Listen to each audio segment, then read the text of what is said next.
Pak, saya kasih tahu rumus Pak ya. Rumus menghadapi istri suka ngomel. Pakai ilmu saya. Tidur. Tidur aja kita. Apalagi kalau dia sudah bilang pokoknya, diam saja Pak. Ibu-ibu, pernah dengar jin lari dari sumur?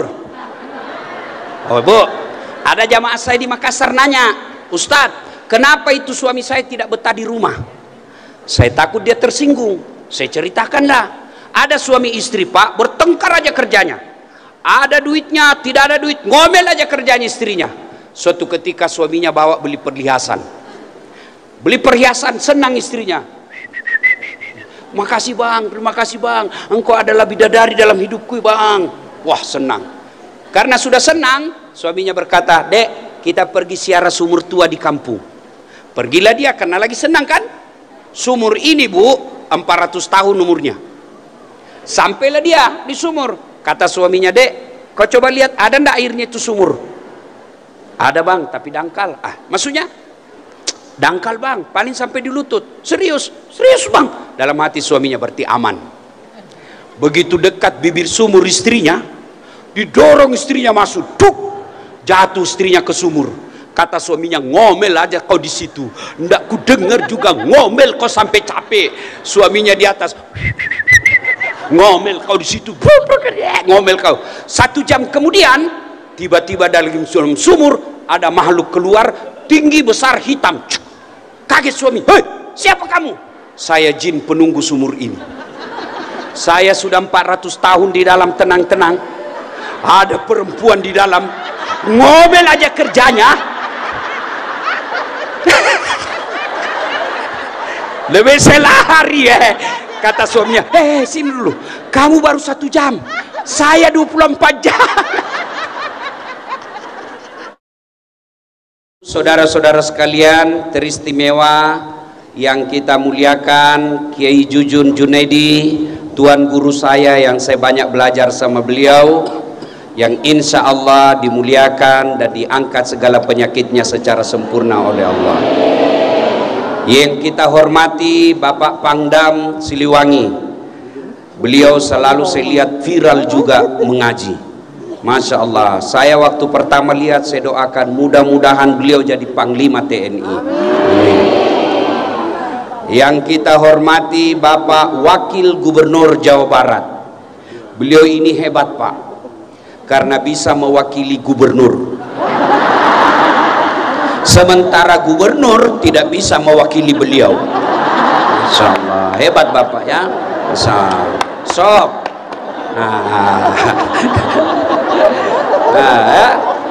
Yang kita hormati yang mewakili Kapolda Bapak Darmawan, insya Allah jam 3 saya di Polda Jawa Barat nanti, insya Allah jam 3 sore ini. Yang mewakili MUI, Majelis Ulama Indonesia, dan semua hadirin hadirat yang insya Allah dimuliakan rahmati Allah Subhanahu Wa Taala.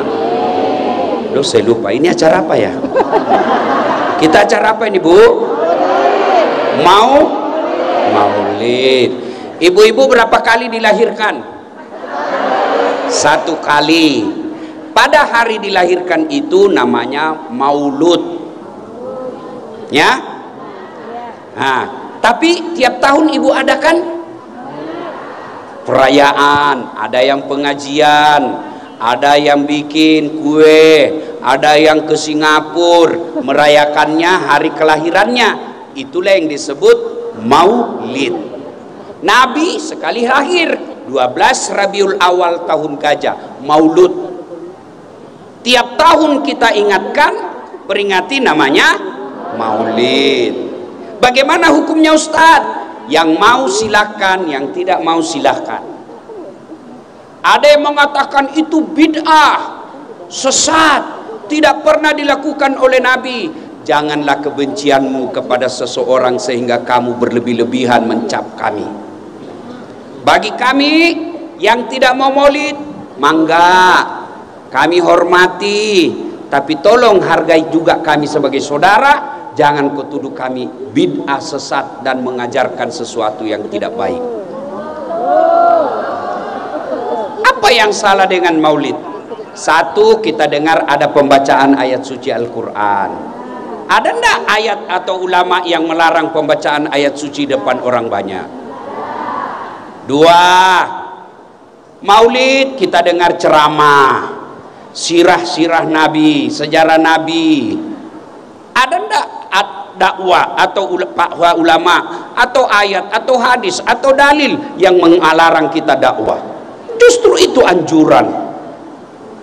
Yang ketiga, dalam maulid ada silaturahmi.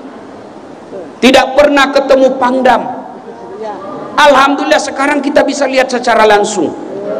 Yang selama ini Dasat Latif kita cuma lihat di YouTube. Alhamdulillah yang maulid kita lihat di depan. Ternyata kecil. Ada juga tadi yang gosip saya lewat. Itu juga bajunya yang di YouTube.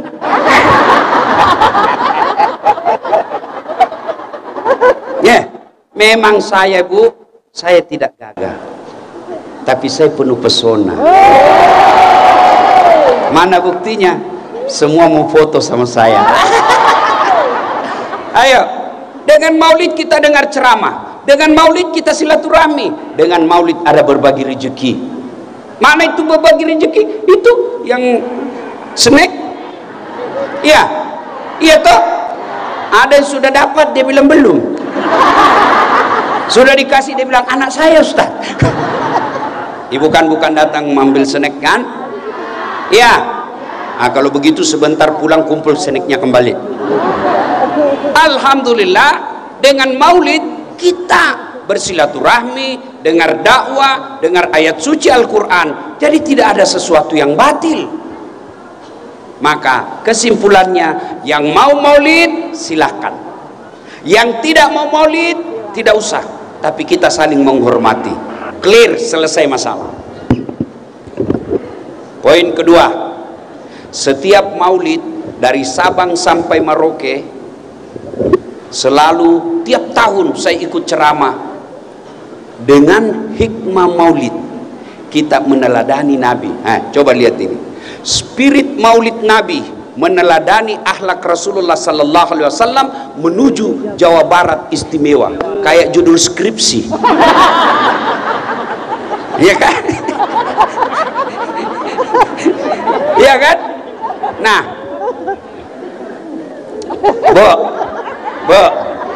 Bu, siapa anak bungsunya Nabi? Ayo. Apa? Ruqayyah. Itu yang anaknya dengan yang coba. Berapa anaknya Nabi? 7.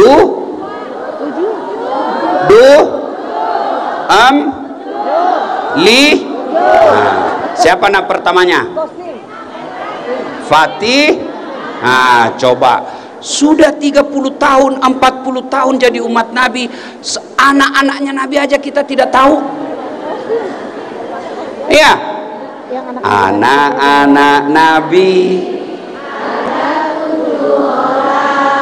3 laki-laki 4 perempuan. Pertama Qasim, Abdullah, Ibrahim, Zainab, Ruqayyah, Ummu Kalsum, Fatimah. Pasti ada bapak baru tahu 7 anaknya Nabi. Iya toh? Itulah oleh-oleh maulid. Satu minimal kau sudah tahu anaknya Nabi 7. Bukan, ada yang satu yang dari itu yang dari saya dari kecil sejarah Nabi saya sudah tahu. Kenapa? Ibu saya memperkenalkannya. Nah, Nabi kalau makan begini. Nah, Nabi kalau tidur begini. Bahkan perkenalkan sejarah Nabi melalui lagu. Pada zaman dahulu kala, kan dahulu kala banyak, Bu. Ada zaman batu, ada zaman penjajahan, ada zaman revolusi. Tadi dia lanjut lagi, zaman apa, Mak? Pada zaman jahiliyah. Kenapa zaman jahiliyah? Lahirlah seorang rasul. Rasul kan banyak. yang dari ini. Yang mana Bu? Yang terakhir dan mulia. Siapa namanya Mak? Nabi Muhammad namanya. Ibunya Siti Aminah ibunya. Bapaknya Abdullah nama ayahnya. Di mana tinggal? Bandung atau Ciberem?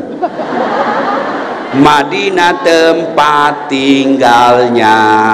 Terus setelah dewasa diangkat menjadi rasul. Dewasa baru diangkat, bukan remaja.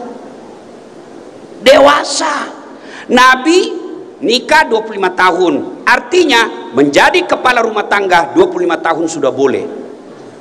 Rasul diangkat menjadi rasul Nabi usia 40 tahun. Itu tidak ujuk-ujuk Allah kasih. Kenapa Allah tidak kasih usia 36 tahun? Kenapa Allah tidak kasih usia 30 tahun? Kenapa Allah tidak kasih 25 tahun? Kalau Allah tahu 40 tahunlah baru manusia boleh menjadi pemimpin suatu umat. Tidak ada kaitan dengan pilpres ini. Ya. Setelah dewasa diangkat menjadi rasul. Siapa yang angkat? Pak Dandim atau Pak Pangdam? Oleh Allah yang kuasa. Siapa itu Allah? Pencipta alam semesta. Itu lagu ibu zaman dulu Bu. Tidak ada majelis taklimnya, tidak ada seragamnya, tidak ada pendidikannya, tapi dia perkenalkan sejarah Nabi melalui lagu. Sekarang lagunya ibu-ibu apa? Majelis taklim. Cikampek, Tasikmalaya, aku capek gara-gara dia. Apa kau dapat itu Cikampek? Nah, putar ke kiri nona, putar lagi ke kanan. Apa kau dapat itu kiri kanan? Ada yang lebih baru lagi, tak balik, tak balik. Aduh. Saya zaman kecil kita nyanyi juga, tapi lagu-lagunya bagus. Lagu dangdut, mengapa minuman itu haram? Karena merusak kepikiran. Dangdut, pop. Mungkin Tuhan mulai bosan melihat tingkah kita yang selalu salah dan bangga dengan dosa-dosa. Lagu anak-anak, cicak-cicak di dinding, diam-diam merayap, datang seekor nyamuk, hap. Itu lagu tapi ada akidah. Nyamuk terbang, cicak di dinding, tidak bisa makan. Tapi Allah yang jamin rezekinya itu cicak. Cicak tidak terbang. Tapi apa kata lagu? Nyamuk, cicak-cicak di dinding, diam-diam merayap, datang seekor nyamuk. Nyamuk yang datang. Tidak dibilang cicak lompat ke nyamuk. Ya, itu lagu-lagu dulu mendidik. Ibu-ibu lagunya yang romantis kepada suaminya. Apa lagunya?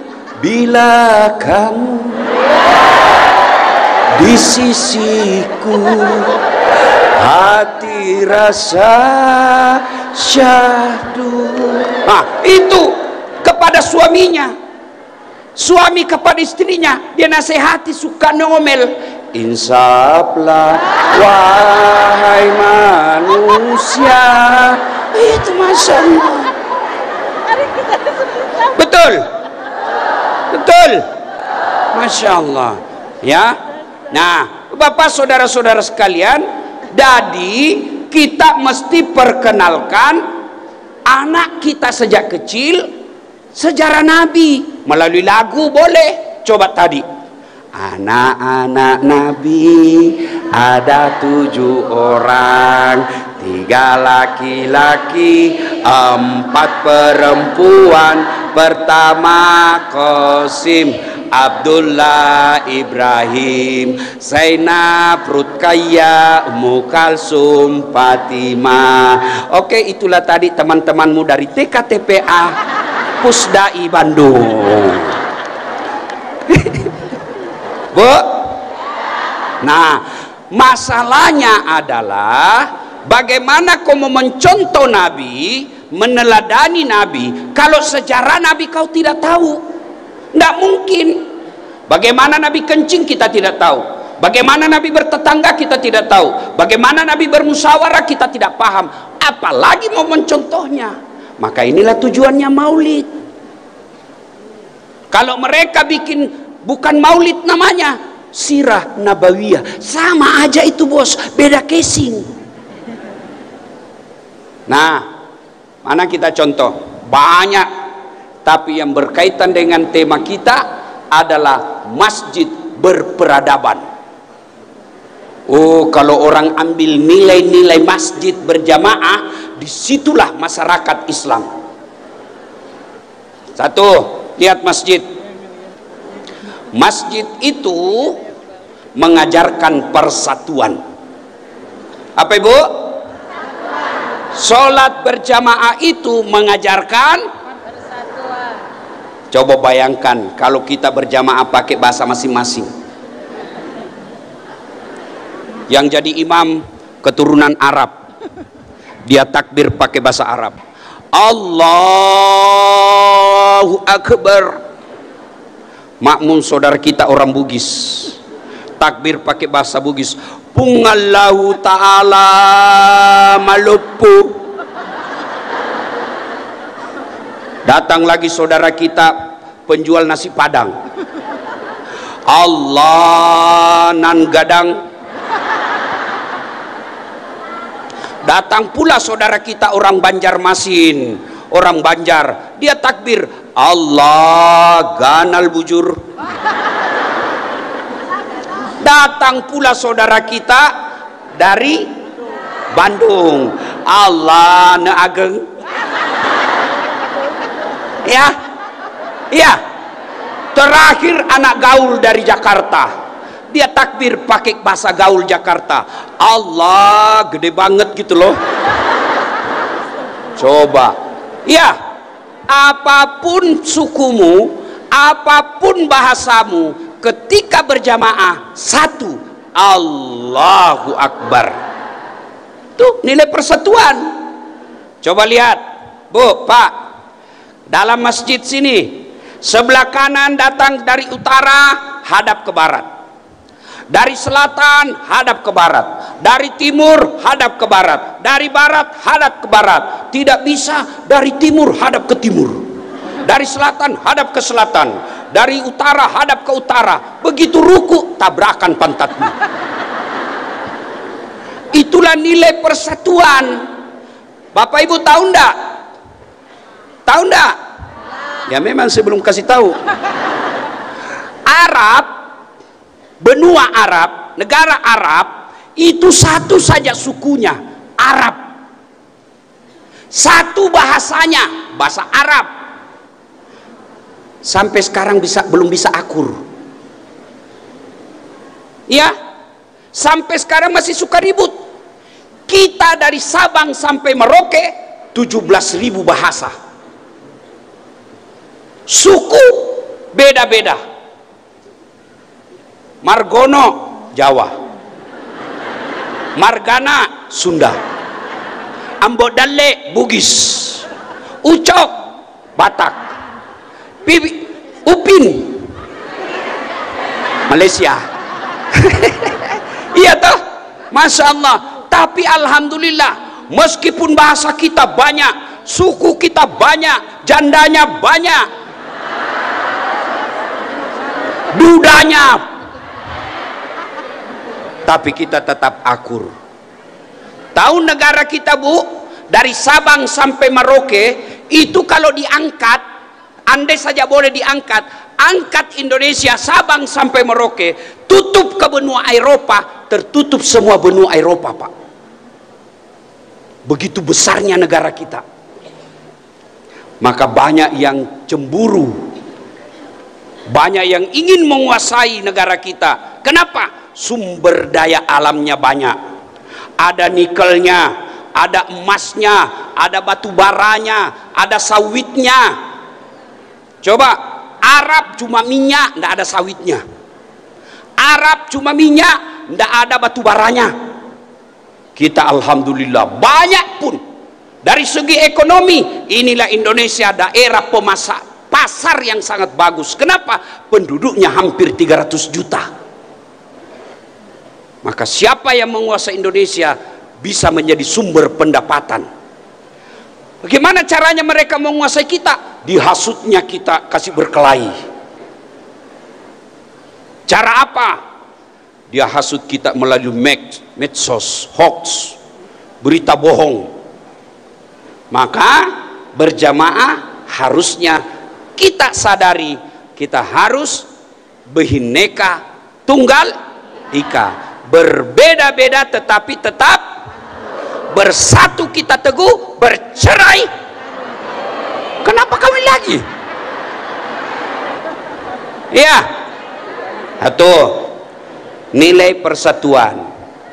Orang yang hitam jidatnya gara-gara sholat, Senin Kamis dia puasa, tahajud tiap malam, tapi tidak ada yang senang di kompleknya, dia bukan orang istimewa di hadapan Allah. Malah Nabi pernah tanya, atadruna manil muflis, tahu tidak kamu yang bangkrut nanti di akhirat? Jarusu wahati urrahim, tetangga yang jahat sama tetangganya dan yang memutuskan tali persaudaraan. Jadi tidak ada gunanya maulid kalau tetangga kita belum akur gara-gara pilkada. Pasti banyak di sini musuhan gara-gara pilcaleg, gara-gara pilgub, gara-gara pilpres. Bu, persoalan politik jangan membuat kita pecah belah. Apalagi pernyataan-pernyataan tim sukses.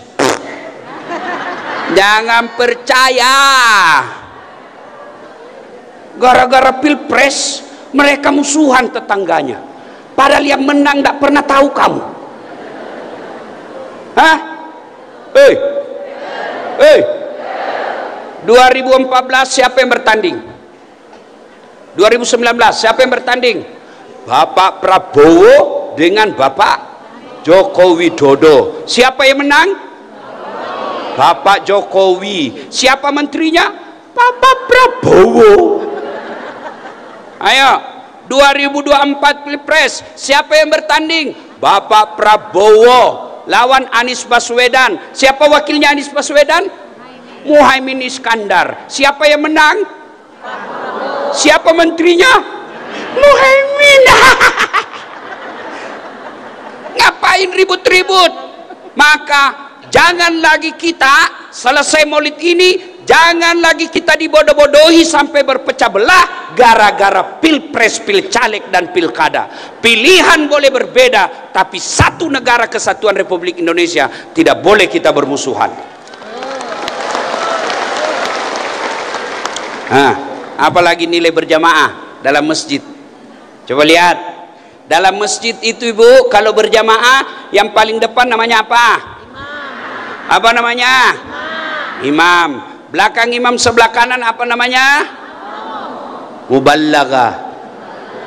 Ada itu ibu, kalau kita dengar di Masjid Haram, imam bilang as-sudais, Allahu Akbar, ada yang teriak Allahu Akbar, Sami Allahu liman Rabbana lakal hamd.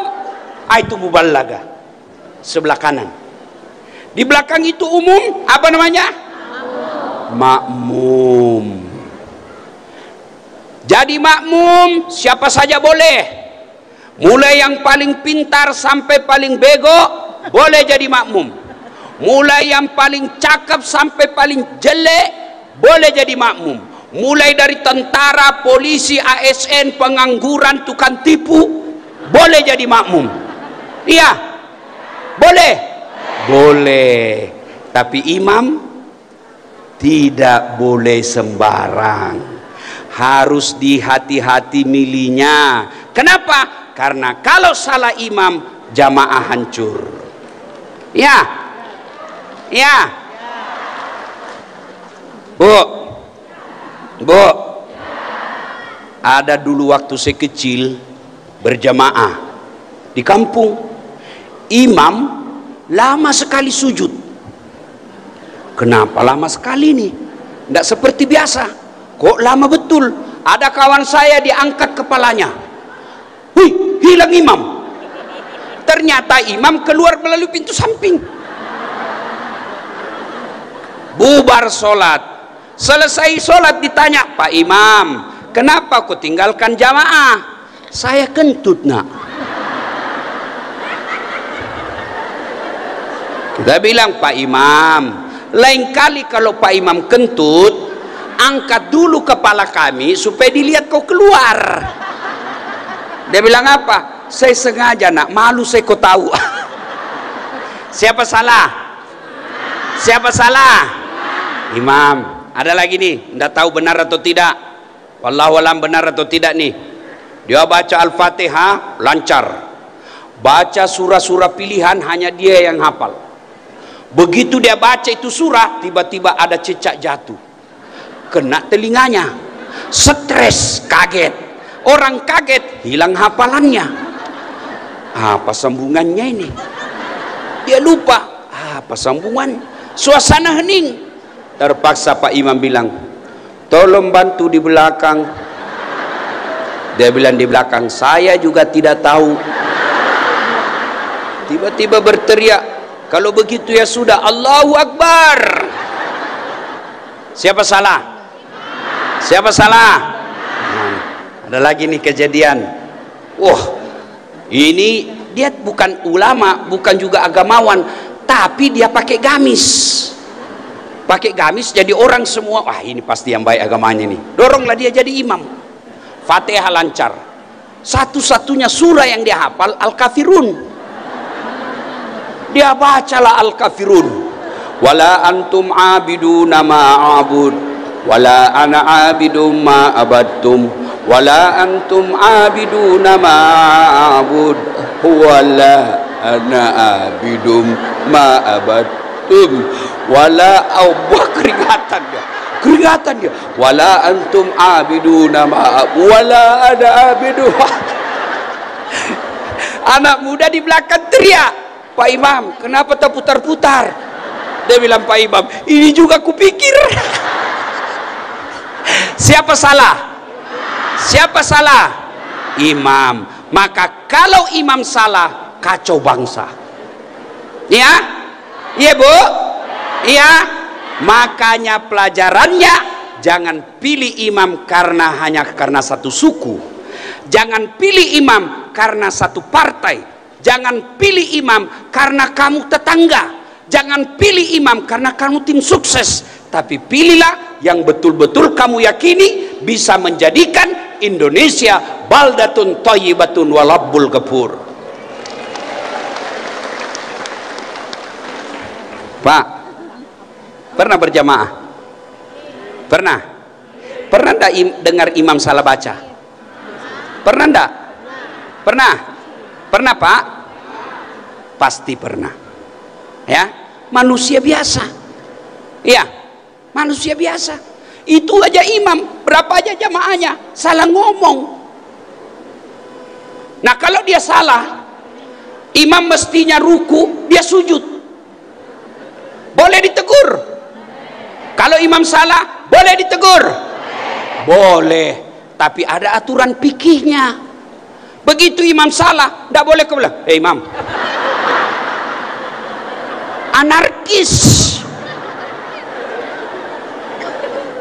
Dia tidak nendang, tapi dia bilang, Pak Imam salah. Dia tegur pula yang sampingnya, tidak boleh ngomong.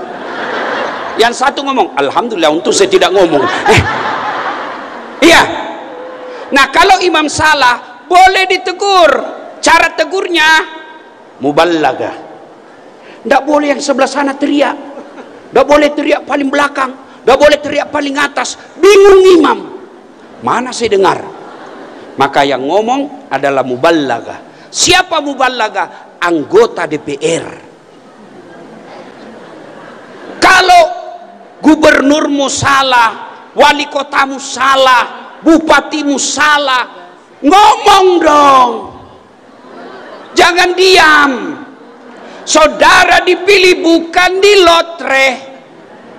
Meski kami tak kenal siapa saudara, ngomong supaya apa? Masyarakat tidak turun ke jalan.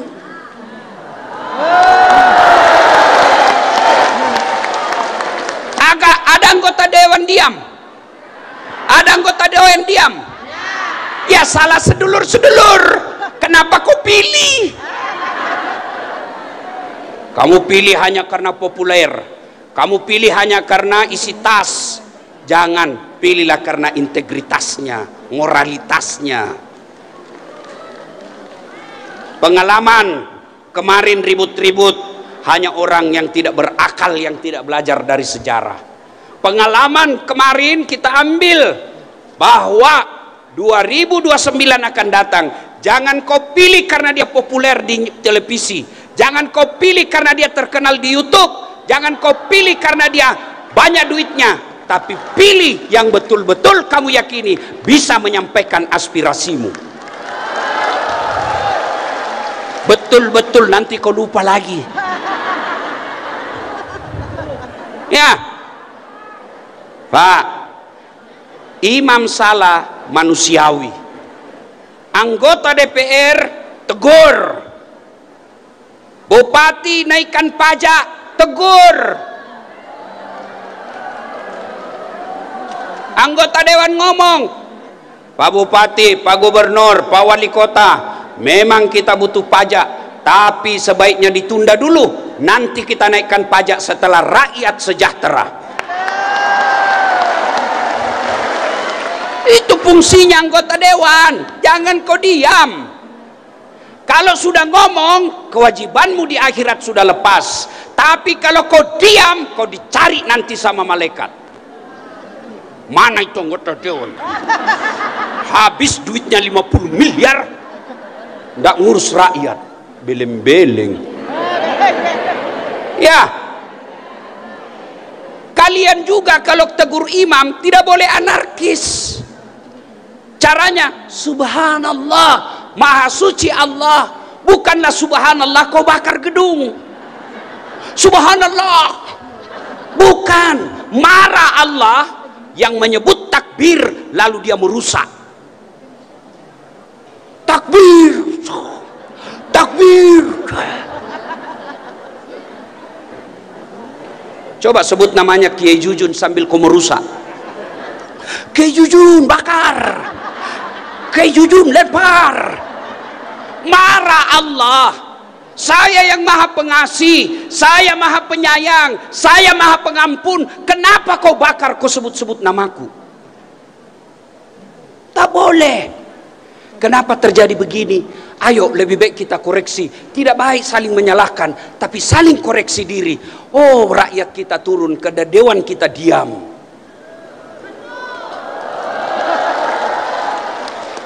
Oh, rakyat kita naik karena pajak terlalu tinggi. Oh, rakyat kita marah karena lapangan kerja susah. Coba lihat orang Malaysia, orang Singapura, orang Australia, mereka juga bayar pajak, pajaknya tinggi-tinggi, tapi mereka tidak pernah marah. Kenapa? Karena mereka nikmati pajaknya. Kalau kita yang nikmati pajak, disalahgunakan, dipakai korupsi. Jangan lagi saya dituduh ini intoleran. Ini koreksi buat kita semua, agar negara kita menjadi ladang amal kebaikan buat kita semua. Nah, Bapak Ibu saudara-saudara sekalian, banyak yang mau disampaikan tapi waktu yang terbatas. Hah? Lanjut. Lanjut. Ibu kira saya gubernur? Nah, jadi kalau ada salah kita tegur, tapi tidak boleh anarkis. Imam juga, kalau kau sudah salah, tahu diri, minggir. Nggak usah tunggu orang demo. Kalau imam kentut, dengar atau tidak dengar, batal wudu, minggir dong. Itu yang diamalkan orang Jepang. Orang Jepang tidak kenal ketuhanan yang Maha Esa. Orang Jepang tidak ada dalam undang-undangnya atas berkat rahmat Allah subhanahu wa ta'ala. Mereka tidak tulis itu. Tapi mereka kalau dia dituduh salah, mereka mundur. Kita sudah nyata-nyata salah, masih bilang prasangka tak praduga tak bersalah. Ya? Dah. 3. Poin ketiga. Bu. Nabi belum lahir sudah meninggal bapaknya. Tuh, ada yang di sini meninggal pada saat masih dalam kandungan. Coba angkat tangan. Tidak ada kan? Berarti Nabi lebih menderita dari kita. Nabi cuman 4 tahun bersama ibunya, cuman 2 tahun 4 hari. Sebab setelah lahir diambil ibu susunya Halimatus Sa'diyah, 4 tahun bersama ibu susunya. Nanti usia 4 tahun kembali ke ibunya, usia 6 tahun meninggal ibunya. Berarti cuma 2 tahun 4 hari bersama ibunya. Coba, ada di sini dibawa ke kampung setelah kecil? Berarti Nabi lebih menderita. Nabi berapa anaknya? 7, tapi meninggalnya 6. Ada di sini meninggal anaknya 6, Pak? Tidak ada. Berarti Nabi lebih menderita dari kita. Nabi diusir dari kampung halamannya, pindah ke Madinah. Siapa yang mengusirnya? Bukan orang lain. Siapa? Pamannya sendiri, namanya Abu Lahab. Berarti Nabi lebih menderita dari kita. Nabi bukan cuma dibully, beberapa kali uji coba pembunuhan dalam perang. Hidup beliau setelah jadi rasul, banyak hidupnya digunakan untuk perang. Berarti Nabi lebih berat hidupnya dari kita semua.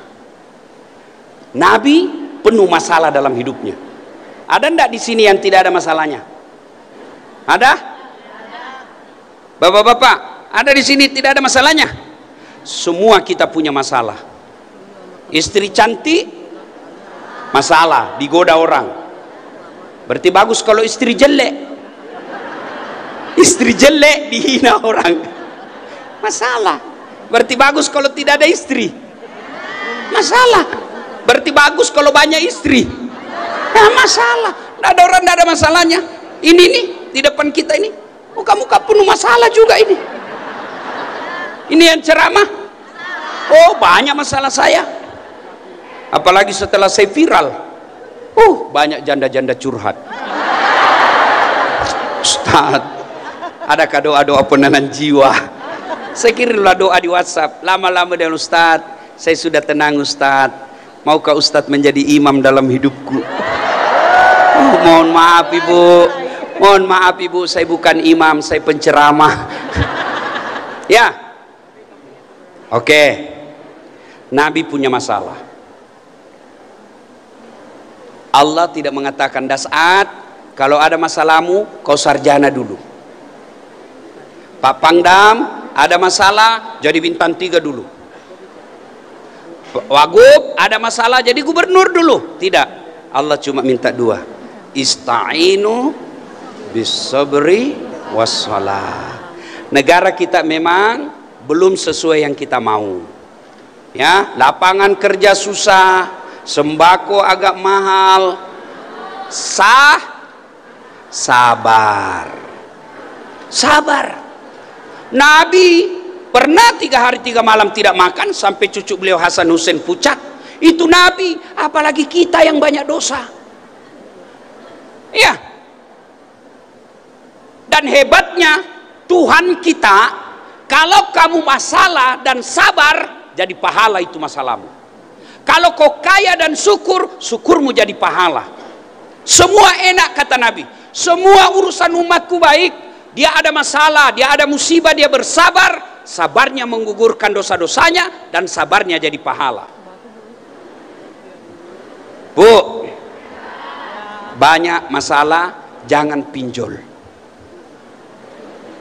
Berapa banyak rumah tangga yang berantakan, bahkan berakhir dengan pembunuhan sadis karena pinjol. Kenapa orang banyak ngutang, Ustadz? Bukan karena tidak ada rezeki, tapi selera kita yang terlalu tinggi. Ya Bu, Bu, ada enggak di sini Anda pernah makan 2 hari? Enggak, padahal kita masih tukang gosip. Nabi manusia mulia, sejarah pernah membuktikan tidak ada makanan di rumah beliau. Padahal itu Nabi, tapi Nabi tidak pernah pinjol. Tidak pernah ada dalam hadis dikatakan Nabi minjam. Tidak pernah kita dengar Nabi update status galau. Ada masalah, sabar. Istriku tukang ngomel, Ustaz. Sabar. Suamiku jelek, Ustaz. Sabar. Kalau bapak punya istri suka ngomel, tidak usah lawan dia, lebih baik bapak diam. Saya tidak suka, jangan disakiti, apalagi sampai dilukai badannya. Bukan laki-laki muslim itu yang begitu. Kalau sudah tidak senang sama istri, nggak ikut, ada tahap-tahapnya. Pertama, nasihati, lembut. Masih belum mendengar, nasihati agak keras. Masih tidak mendengar, pisah tempat tidur. Masih tidak mendengar, balikkan ke orang tuanya. Masih tidak mendengar, talak 1. Itu caranya. Jangan, memang kau bodoh, tidak ada gunanya ini. Hei, Pak. Nabi suatu ketika pulang ceramah, ketuk pintu. Assalamualaikum ya Khumairah. Begitu caranya Nabi ketuk pintu. Kalau kita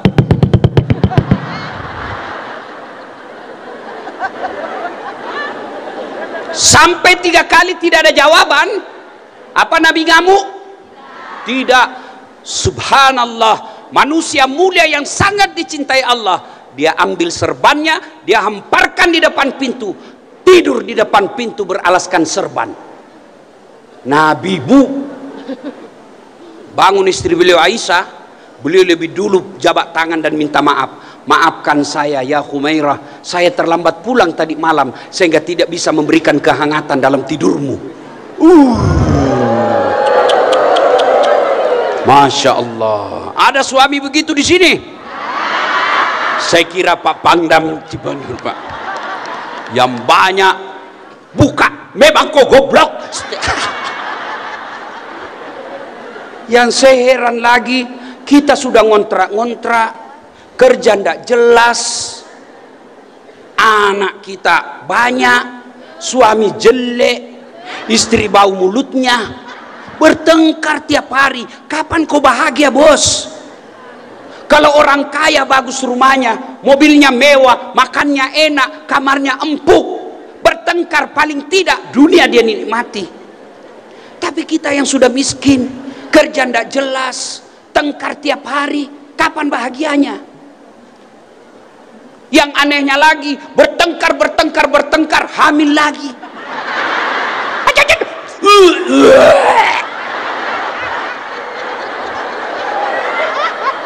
Ketawa karena ibu bayangkan diri sendiri kan. Ya, Bu, berarti sabar. Berat, Ustaz. Karena beratnya maka Allah kasih hadiah, innallaha ma'as-sabirin. Allah bersama orang-orang yang sabar. Bersama saja Pak Pangdam kita sudah selfie, ketemu saja sama gubernur kita sudah bahagia, selfie, foto kita ditempel di rumah. Padahal itu manusia biasa. Bagaimana apabila bersama dengan Allah? Berat, maka hadiahnya bersama dengan Allah orang sabar. Bagaimana cara aplikasinya sabar? Salah satu wujud konkretnya melazimkan, membiasakan mengucapkan inna lillahi. Tiba-tiba suami kasar,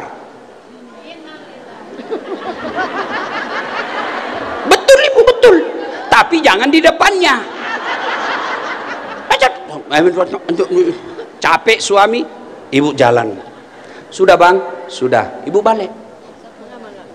Innalillahi wa inna ilaihi raji'un. Kenapa innalillahi tidak berbekas di hati karena diucapkan? Karena ibu tidak tulus. Apa artinya? Coba ibu ucapkan dengan baik, tulus, usap dada, pasti berbekas. Tiba-tiba kita kehilangan motor, diambil sama apa itu? Debt collector. Innalillahi wa inna ilaihi raji'un. Pasti berbekas. Ya? Istri ngomel. Innalillahi wa inna ilaihi raji'un. Pak, saya kasih tahu rumus Pak ya. Rumus menghadapi istri suka ngomel. Pakai ilmu saya. Tidur. Tidur aja kita. Apalagi kalau dia sudah bilang pokoknya, diam saja Pak. Ibu-ibu, pernah dengar jin lari dari sumur? Oh ibu, ada jamaah saya di Makassar nanya, Ustadz, kenapa itu suami saya tidak betah di rumah? Saya takut dia tersinggung. Saya ceritakanlah, ada suami istri Pak, bertengkar aja kerjanya. Ada duitnya, tidak ada duit, ngomel aja kerjanya istrinya. Suatu ketika suaminya bawa beli perhiasan. Beli perhiasan, senang istrinya. Makasih bang, terima kasih bang, engkau adalah bidadari dalam hidupku bang. Wah senang. Karena sudah senang, suaminya berkata, dek kita pergi ziarah sumur tua di kampung. Pergilah dia karena lagi senang kan. Sumur ini bu 400 tahun umurnya. Sampailah dia di sumur. Kata suaminya, dek kau coba lihat ada ndak airnya itu sumur. Ada bang tapi dangkal.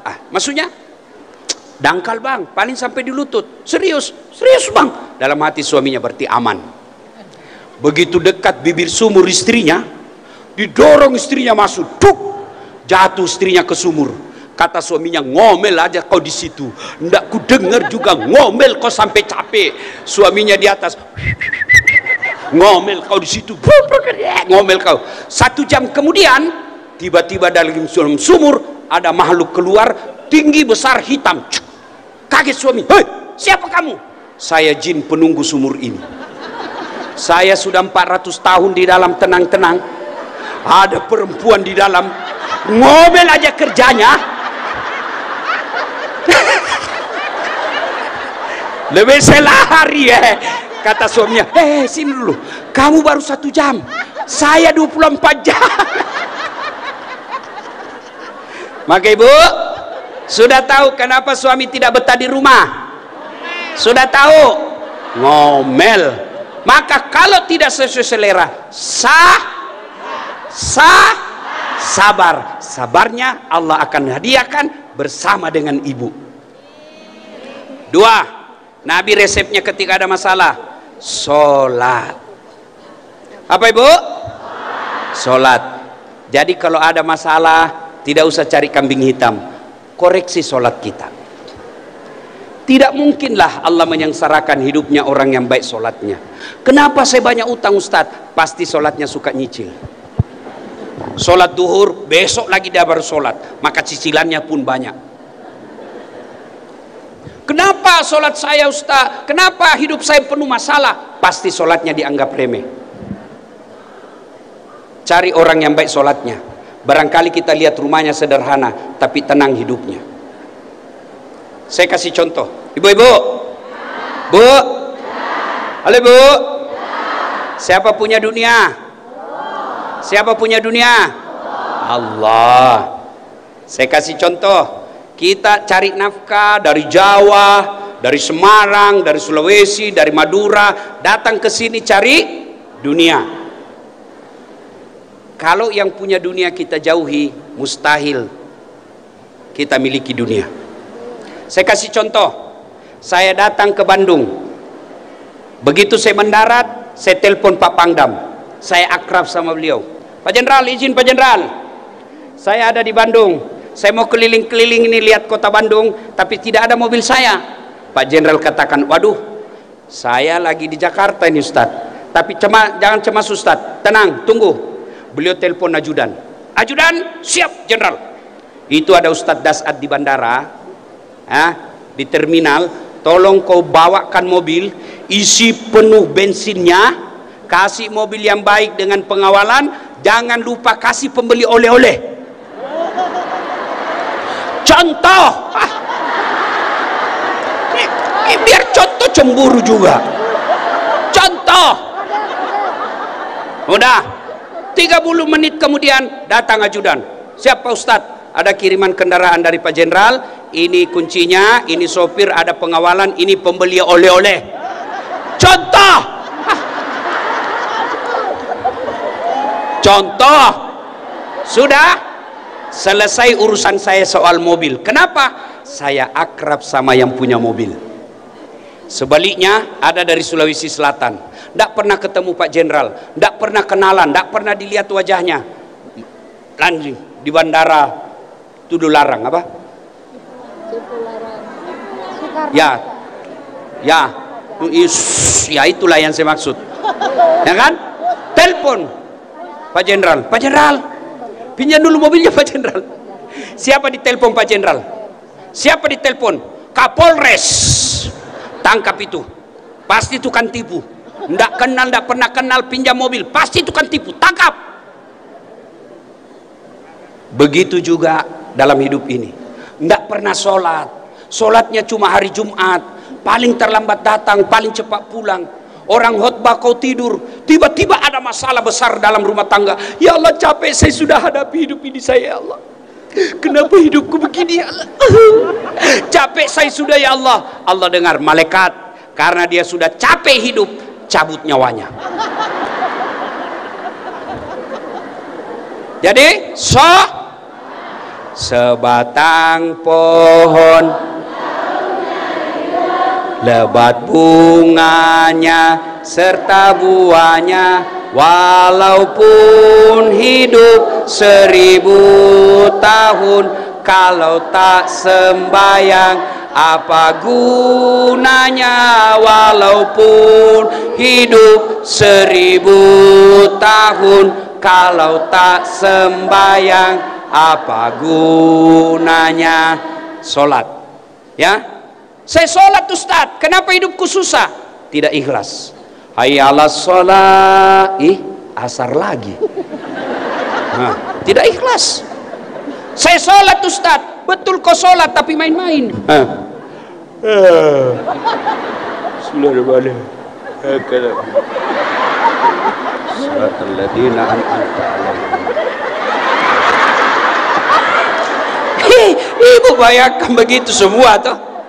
Sholat kayak tidak semangat Pak, kayak tidak makan 2 hari. Ada juga yang terlalu semangat.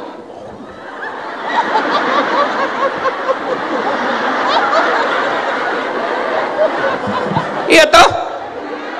Lah ada ibu-ibu yang tanya, Ustadz, bolehkah sholat tidak pakai itu Ustadz? Ini. Kenapa ibu? Panas Ustadz. Ya boleh, tapi bagaimana ibu kalau ruku?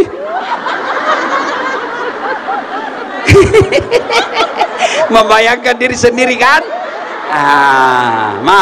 Bapak ibu saudara-saudara sekalian, pada akhirnya laqad kana lakum fi rasulillahi uswatun hasanah. Sungguh pada diri Muhammad itu terdapat contoh teladan yang sangat baik.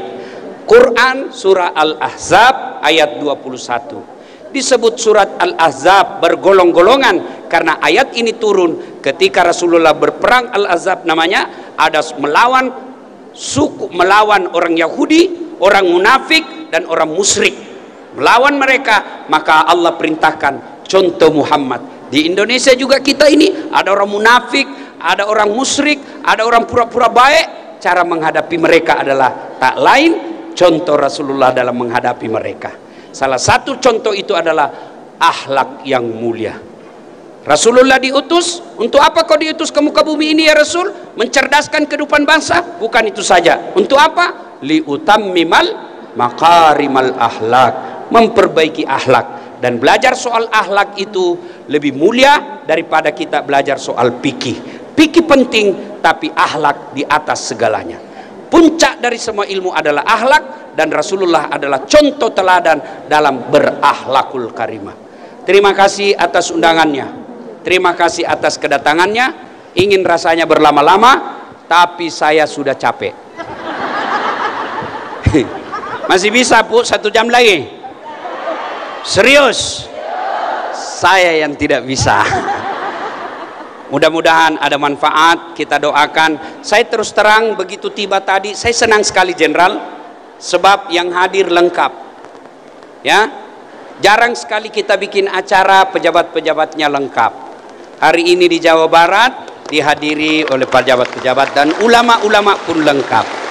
Mudah-mudahan ini menjadi modal dasar untuk menjadi Jawa Barat istimewa. Demikian, usikum wa nafsi bitaqwallah. Saya mau berpantun juga. Ya. Naik kereta ke kota Bandung. Ulang-ulang ya. Naik kereta ke kota Bandung. Di atas kereta ada harimau. Ya, saya tidak jadi naik. Demikian, assalamualaikum warahmatullahi wabarakatuh.